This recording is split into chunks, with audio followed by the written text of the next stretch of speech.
बृहस्पतिश्वर महादेव का स्पर्श करना, उनका अभिषेक पूजन करना और उनका स्पर्श कर कर एक बेलपत्र ब्राह्मण देवता से मांग कर लेकर जाना कि इन बृहस्पतिश्वर महादेव से मुझे एक बेलपत्र दे दो। तुम्हें पुखराज पहना कि नहीं पहना, हीरा रतन माणिक पहना कि नहीं पहना, वो बेलपत्र इतना चमत्कार कर देगी कि जिंदगी में कभी संपदा की कमी आएगी ही नहीं। भगवान से कहो, हे देवाधिदेव महादेव, मैं ये नहीं कहता कि मुझे रोने मत देना, क्योंकि कर्म का भोग तो मुझे भोगना पड़ेगा। देवाधिदेव महादेव से कहो, हे देवाधिदेव महादेव, मैं ये नहीं कहता कि मुझे रोने मत देना, पर इतना जरूर कहता हूं, तेरे सिवा किसी दूसरे के आगे झुकने मत देना, बस इतनी कृपा कर। मैं ये नहीं कहता कि मुझे रोने मत देना, बस तुझसे निवेदन है कि केवल तेरे दरबार के अलावा किसी दूसरी जगह पर मुझे झुकने मत देना, क्योंकि मैं जानता हूं अगर तू मुझे अपना समझता है, झुकने नहीं दे सकता तो फिर रोने भी नहीं देगा। ये मेरा विश्वास। कभी कभी यदि आप महालक्ष्मी का पूजन कर रहे हैं, माता लक्ष्मी का पूजन कर रहे हैं, माँ जगत जननी की आराधना कर रहे हैं, साधना कर रहे हैं, माँ आदि शक्ति को प्रसन्न करना चाहते हैं, माँ आदि भवानी को प्रसन्न करना चाहते हैं, और जिस दिन तुम्हारा मन कर जाए कि आज मेरी माता की कृपा मुझ पर होना है, माँ करुणा करे, माँ जगत जननी जगत धात्री माँ अम्बा कृपा करे, तो निवेदन है उस दिन 2 दीप लगाया करो, एक गोल बाती का, एक लंबी बाती का। ये 2 दीप जब हम शिव और शक्ति के लिए लगाते हैं तो हमारे मन की कामना पूर्ण जरूर होती है। प्रयास करा करो कभी कभी कभी। शिव महापुराण की कथा कहती है, रुद्राक्ष की माला पहनने वाला तुलसी की माला को साथ में अगर धारण करता है तो उस पर श्री हरि और हर दोनों ही कृपा करते हैं। यह शिव तत्व है। आइए, क्योंकि लोगों ने भेद करा कि लोग भेद करते हैं कि हम तुलसी की माला पहनते हैं तो क्या रुद्राक्ष की माला नहीं पहन सकते, क्या हम रुद्राक्ष की माला पहनते हैं तो क्या हम तुलसी की माला नहीं पहन सकते। कहां लिखा? रुद्राक्ष की माला पहनने वाला तुलसी की माला को साथ में अगर धारण करता है तो उस पर श्री हरि और हर दोनों ही कृपा करते हैं। ये शिव बहुत कुछ करा पर आपको यश नहीं मिल रहा, तो बेलपत्री के पेड़ के नीचे हल्दी का शिवलिंग का निर्माण करो। हल्दी पिसी हुई हल्दी का शिवलिंग का निर्माण करो, उसका पूजन कर कर घी का दिया लगाकर भगवान शंकर की वही हल्दी का शिवलिंग का तिलक अपने हृदय पर चाहे पुरुष हो चाहे स्त्री हो, अपने हृदय पर कंठ के पास उस तिलक को लगाएं और बाबा का विसर्जन उसी बेलपत्री के पेड़ के नीचे जल डालकर कर दें। महाराज, यश मिलना प्रारंभ हो जाता है। केवल ये यश के लिए ही नहीं होता, इसका एक क्रम और है। मान लो आप किसी मीटिंग में बैठे हो, किसी अच्छी जगह पर बैठे हो, किसी कंपनी के इंटरव्यू में बैठे हुए हो, कोई कंपनी आपके कॉलेज में आई है और आप उसमें सिलेक्ट नहीं हो रहे, तो उसके लिए भी ये कार्य पूर्ण है हमारा, उसके लिए। और ये कहां पर भी काम आता है महाराज। मान लो आप किसी कार्य के लिए जा रहे हो और वो कार्य बहुत जरूरी है कि इस व्यक्ति से मुझे ये पैसे निकलवाना है, इस व्यक्ति से मुझे ये काम निकलवाना है, और वो व्यक्ति बहुत दिन से हाथ में आ ही नहीं रहा, तो उसके लिए भी ये कार्य किया जाता है। अर्थात कीर्ति शुद्ध हो, पवित्र हो और यश की प्राप्ति। शिव के अवतार, दत्त के अवतार श्री स्वामी समर्थ हैं, शिवजी के अवतार दत्त के अवतार श्री गजानन महाराज भी हैं, दोनों।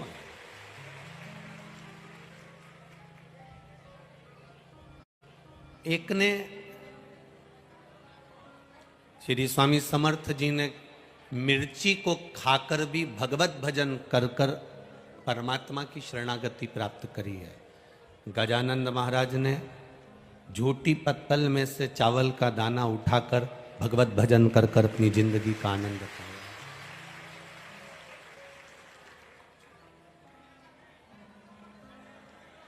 स्वामी समर्थ का नाम लेना भले दुनिया के लोग भूल जाएं, पर जो स्वामी समर्थ जी देकर गए हैं वो दुनिया के लोग कभी नहीं भूल सकते।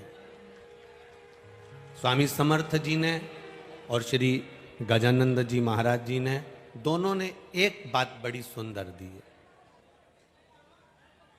श्री स्वामी समर्थ जी ने मिर्ची को खाकर भगवत भजन किया।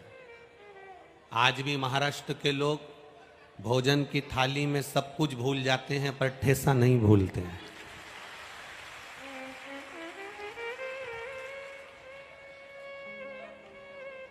मेरे स्वामी समर्थ जी ने कहा था, मिर्ची खाकर जीवन जी लेना पर किसी को ठेस मत पहुंचाना, इसलिए उसका नाम ठेसा है महाराज। और श्री गजानंद महाराज जी ने एक झूठी पत्तल पर से चावल का दाना उठाकर खा रहे हैं। किसी ने पूछ लिया, बाबा आप ये क्या कर रहे हो? श्री गजानंद महाराज जी कहते हैं, गम गम कहते कहते उन्होंने कह दिया कि ये चावल का दाना नहीं, ये स्वयं ब्रह्मा का स्वरूप है, इसका मैं आदर करूंगा तो ये मेरा आदर करूंगा। दुनिया की सबसे बड़ी रसोई, दुनिया की सबसे बड़ी अन्नशाला, दुनिया की सबसे बड़ा भंडारा, दुनिया का सबसे बड़ा भोजन, दुनिया का सबसे सुंदर रसोई घर अगर चलता है तो श्री गजानंद महाराज के चरणों में ही चलता है।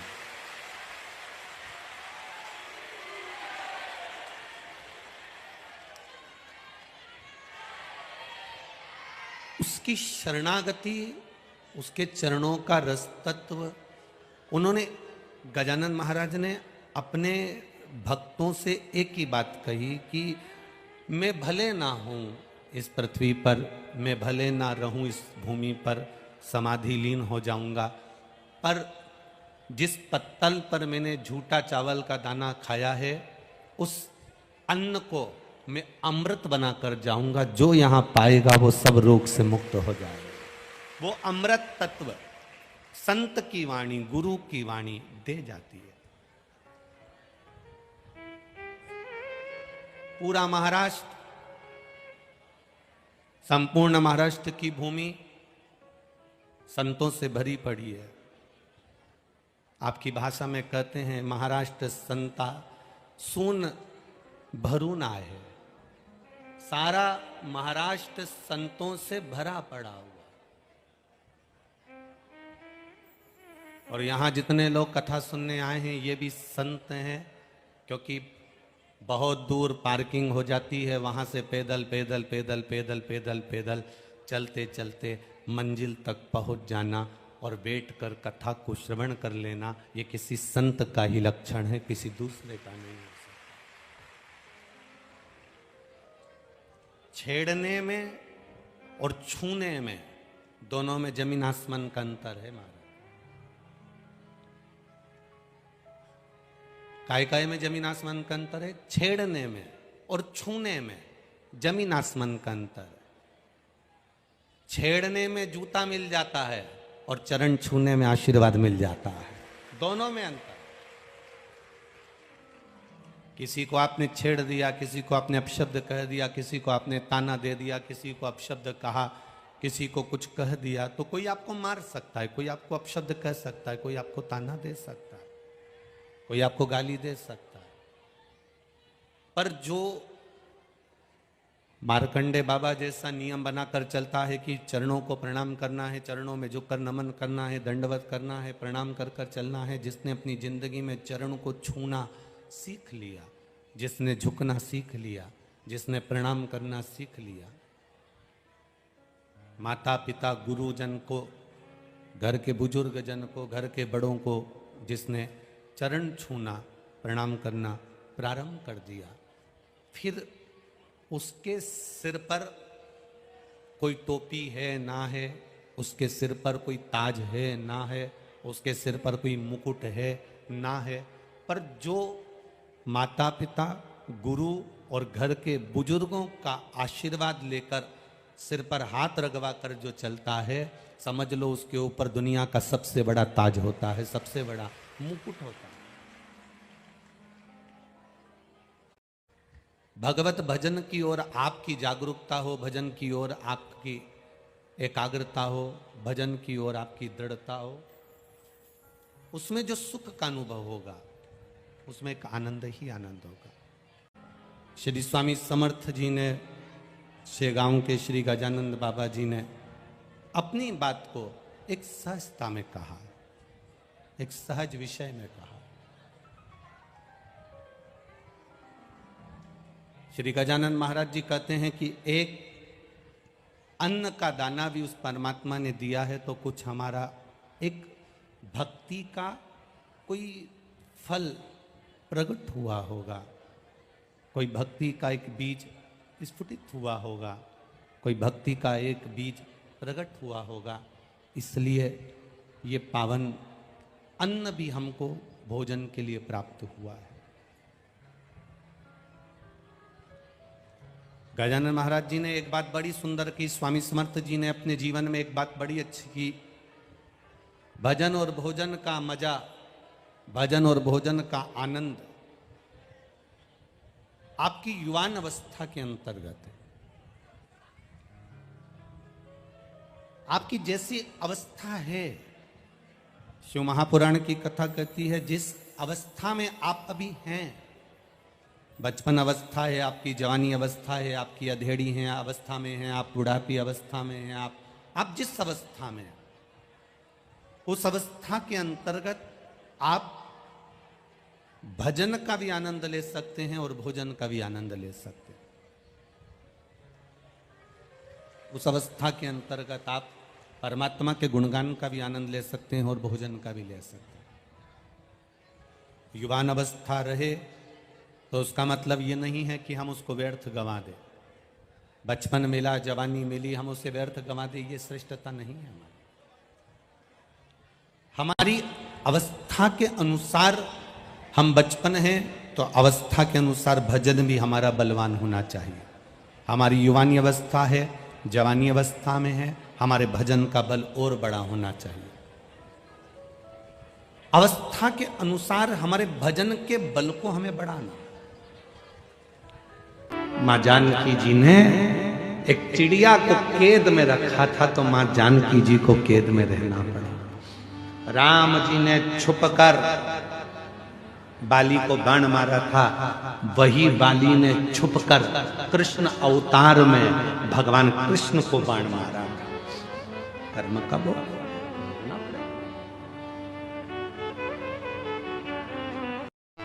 कितना सुंदर व्याख्यान।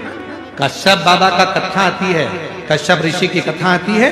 कश्यप बाबा स्वयं एक यज्ञ की रचना करे और उस यज्ञ की रचना करने में कश्यप बाबा को गौ माता की जरूरत पड़ी कि गाय लाओ, यज्ञशाला में बांधना है। कश्यप ऋषि गाय लेने के लिए वरुण देवता के पास चले गए। वरुण जी गाय चाहिए। वरुण जी ने कहा कश्यप बाबा गाय तो दे दूंगा पर गाय के बछड़े भी हैं, इनको भी लेकर जाओ। कश्यप ऋषि ने कहा मुझे गौ माता से मतलब है, मुझे बछड़े से कोई मतलब नहीं, मुझे बछड़ा नहीं चाहिए।